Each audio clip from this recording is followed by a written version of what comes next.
நிறைய ஸ்க்ரீன் கிடைச்சிருக்குது. இந்த வாரம், அடுத்த வாரம்லாம் படையப்பா வாரம் தான் அப்படின்னு தான் சொல்லலாம். அந்த சீன்ல செம்ம கிளாப்பு.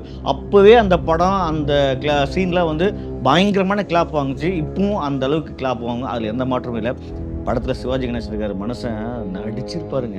அந்த வீடு விட்டுட்டு வரப்பலாம் அப்படியே அந்த தூண்ல புத்துல கை விட்டு, "சார் எப்படி சார் பாம்பு புத்துல கை விட்டீங்கிறீங்க?" அந்த ஒரு சீன்ல ஆரம்பிச்சு, மாப்பிள்ளை இவரு சட்டை எதுன்னு சொல்லி செந்தில் காமெடியில ஆரம்பிச்சு, அதுக்கப்புறம் அப்படியே சௌந்தர்யா லவ்ல ஆரம்பிச்சு, அப்படி இந்த பக்கம் வில்லி ரம்யா கிருஷ்ணனை தொட்டு அப்படியே கிளைமாக்ஸ்ல வந்து அப்பா, பொண்ணு. அந்த பொண்ணுக்கு எப்படி அறிவுரை சொல்ற பேட்டர்ன் முத்து பார்த்துருப்போம். ஆனா படையப்பா பட்டைய கிளப்பும்பா அப்படின்ற அளவுக்கு தான் அந்த படம் சூப்பராக இருக்கும். அதே மாதிரி ரஜினி இந்த படத்தில் பார்த்தீங்கன்னா, நம்ம ஏகப்பட்ட பேர் தனுஷ், பேர் படையப்பா அந்த படத்தை லவ் பண்ணியிருக்காரு. அதனால தான் அவர் வந்து பார்த்தீங்கன்னா, அந்த அவருடைய 35 நிமிஷம் இந்த ரம்யா கிருஷ்ணன் கேரக்டர் யார் எடுத்தாங்க, கே.எஸ். ரவிக்குமார் எப்படி. அப்புறம் படையப்பா ரிலீஸு ரஜினியோட மாஸ்டர் பீஸ் ஹிட்டான படம். தயவு செஞ்சு தியேட்டரில் போய்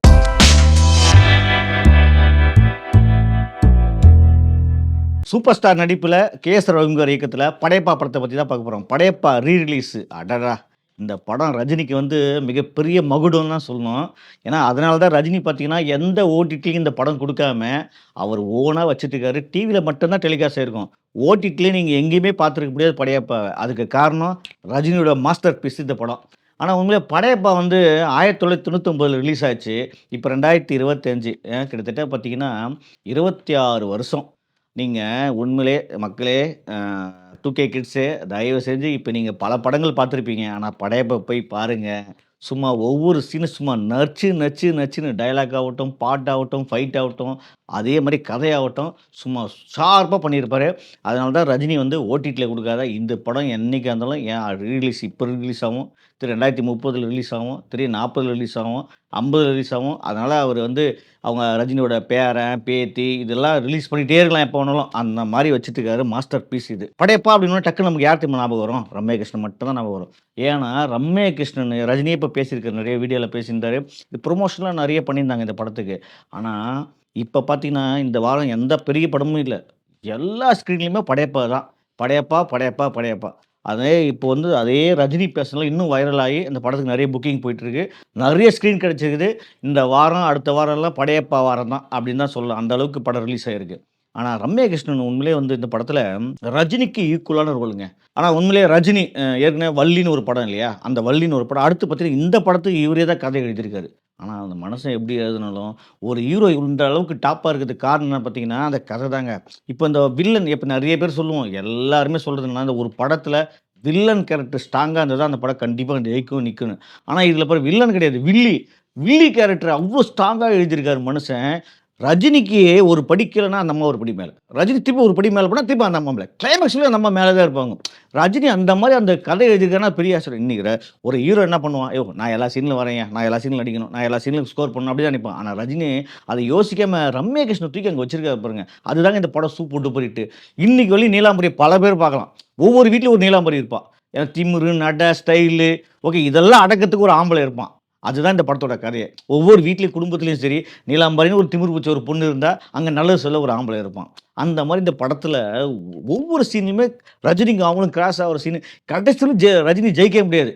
அதுக்கப்புறம் ஒரு அப்படியே செகண்ட் ஹாஃப்ல பார்த்தீங்கன்னா, ரஜினி கல்யாணம் ஆயிருக்கும், குழந்தை இருக்கும். பொண்ணு வச்சு பழி வாங்குற ஒரு சீன் இருக்கும் பாரு. அந்த டைம்ல ரஜினி வந்து வீட்டுக்கு வர சொல்லுவாரு. வீட்டுக்கு போய் பண்ணோனே, சும்மா அந்த அம்மா கால் மேல கால போட்டுன்னு "படையப்பா" அப்படின்னு சொல்லி உட்கார வச்சு, உடனே ரஜினி பார்ப்பாரு. சும்மா ஒரு டவல் எடுத்துட்டு ஒரு செயின போட்டு கால் மேல கால் போட்டு வைப்பாரு. அந்த சீன்லாம் செம்ம கிளாப்பு. அப்பவே அந்த படம், அந்த சீன்லாம் வந்து பயங்கரமான கிளாப் வாங்குச்சு. இப்பவும் அந்த அளவுக்கு கிளாப் வாங்கும். அதுல எந்த மாற்றமும் இல்ல.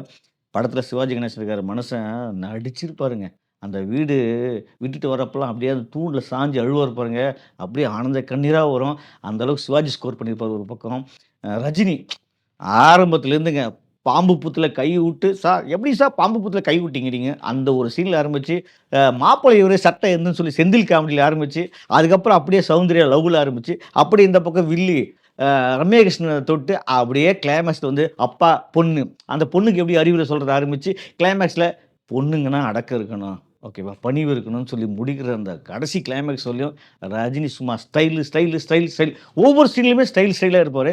ரஜினி கண்ணுக்குள்ள பார்த்துட்டே இருக்கலாம். பாஷா பார்த்துருப்போம், அண்ணாமலை பார்த்துருப்போம். அதெல்லாம் ஒரு பேட்டர்ன். முத்து பார்த்துருப்போம். ஆனா, படையப்பா பட்டைய கிளப்பும்பா அப்படின்ற அளவுக்கு தான் அந்த படம் இருந்தது. அதே மாரி இந்த படத்துல பார்த்தீங்கன்னா, ரஹ்மான் மியூசிக் ஒவ்வொரு பாட்டுமே அமிர்தமா இருக்குங்க. இப்பலாம் ரஹ்மான் சாங் கேட்க கூட முடியறதில்ல. ஆனா, இதுல ஒவ்வொரு பாட்டுமே அது கிளைமேக்ஸ்ல அந்த வயசான அந்த அ ஒரு பாட்டு இருக்கும். ஏதா அந்த லைட்டா ட்ரிங்க்ஸ் சாப்பிட மாட்டாரு. ட்ரிங்க்ஸ் குடுத்துருவாங்க. அந்த ட்ரிங்க்ஸ் பாட்டு ஒண்ணு இருக்கும் பாரு. கிக் ஏறுதுன்னு. அந்த பாட்டெல்லாம் வந்து வேற லெவல் ஹிட்டு. படத்துல எல்லா பாட்டுமே மியூசிக்கும் மிகப்பெரிய பலம் இந்த படத்துக்கு. கே.எஸ். குமார் டைரக்ஷன்னாவே கமர்ஷியல் தாங்க. அந்த மனுஷன் ய அவர் எல்லா படமும் எனக்கு தெரிஞ்சு ஹிட்டு தான். ஏதோ 1, 2 சோட போயிருக்கும். அதே இந்த படத்துல படையப்பாக்கு செம்ம கமர்ஷியலா குடுத்துருப்பாரு. கே.எஸ். ரவிக்குமார் கேமரா ஒர்க் சூப்பரா இருக்கும். அதே மாரி ரஜினி இந்த படத்துல பார்த்தீங்கன்னா நம்ம ஏகப்பட்ட பேர் தனுஷு, சிம்புலாம் சட்டைய கழட்டி சூர்யாலாம் பாத்து சிக்ஸ் பேக் இப்ப சூரி கூட சிக்ஸ் பேக்லாம் காமிச்சவங்க. தலைவன் அப்பயே காமிச்சாரு. 99ல சும்மா சட்டைய கழட்டி போட்டு அடி ஃபைட்டு தாறுமாறான ஃபைட்டு. உடம்பெல்லாம் சும்மா அப்படியே வேற லெவல். வாட் எ மேன் அப்படின்னு நம்ம அப்பாஸ பார்த்து அதிர்ச்சி ஆவாரு. அந்த அளவுக்கு உடம்பெல்லாம் காமிச்சு ஃபைட் பண்ணியிருப்பாரு. ரஜினிகாந்த் நடிக்க வந்து 50 வருஷம் ஆச்சு. இந்த 50 வருஷத்துல அவரு இந்த படையப்ப மட்டும் தான் எடுத்து வச்சிருந்தாரு. ஏன்னா, என் 50வது வருஷம் சினிமா வாழ்க்கையில இந்த படம் 50 வருஷம் நான் சினிமாவுக்கு வந்து நிறைவானது. அதனால படையப்பா மட்டும் தான் நான் ரிலீஸ் பண்ணுவேன்னு. ஏன்னா, படையப்பாவ அவ்ளோ நெருக்கமா லவ் பண்ணியிருக்காரு படையப்பாவ. அந்த படத்த லவ் பண்ணியிருக்காரு. அதனால தான் அவரு வந்து பார்த்தீங்கன்னா, அந்த அவருடைய மனசு திறந்து ஒரு 35 நிமிஷம் வீடியோ போட்டிருக்காரு பாருங்க. ரஜினி இது மாரி எந்த படத்துக்கும் பேசுனது கிடையாது. சும்மா பேசுவாரு, படம் ரிலீஸ்ன்னு சொல்லுவாரு. ஆனா 35 நிமிஷம் இந்த ரம்யா கிருஷ்ணன் கேரக்டர் யார் எடுத்தாங்க? கே.எஸ். ரவிக்குமார் எப்படி? செந்தில் சார் எப்படி உள்ள வந்தாரு? இது மாரி ஒவ்வொன்னும் அவ்ளோ அழகா விளக்கமா, சூப்பரா வீடியோ போட்டிருக்காரு. அதிலேயே தெரியும் உங்களுக்கு என்னன்னு. இந்த 2கே கிட்ஸ்க்கு நெறைய பேர் படம் பார்த்துருக்க மாட்டீங்க. ஏன்னா டிவில மட்டும் தான் இந்த படம் டெலிகாஸ்ட் ஆயிருக்கும். அதனால தயவு செஞ்சு இந்த வாரம் படையப்பா ரிலீஸு ரஜினியோட மாஸ்டர் பீஸ் ஹிட்டான படம். தயவு செஞ்சு தியேட்டர்ல போய் பாருங்க. இந்த வீடியோ உங்களுக்கு பிடிச்சிருந்தா லைக் பண்ணுங்க, கமெண்ட் பண்ணுங்க, ஷேர் பண்ணுங்க, சப்ஸ்கிரைப் பண்ணுங்க.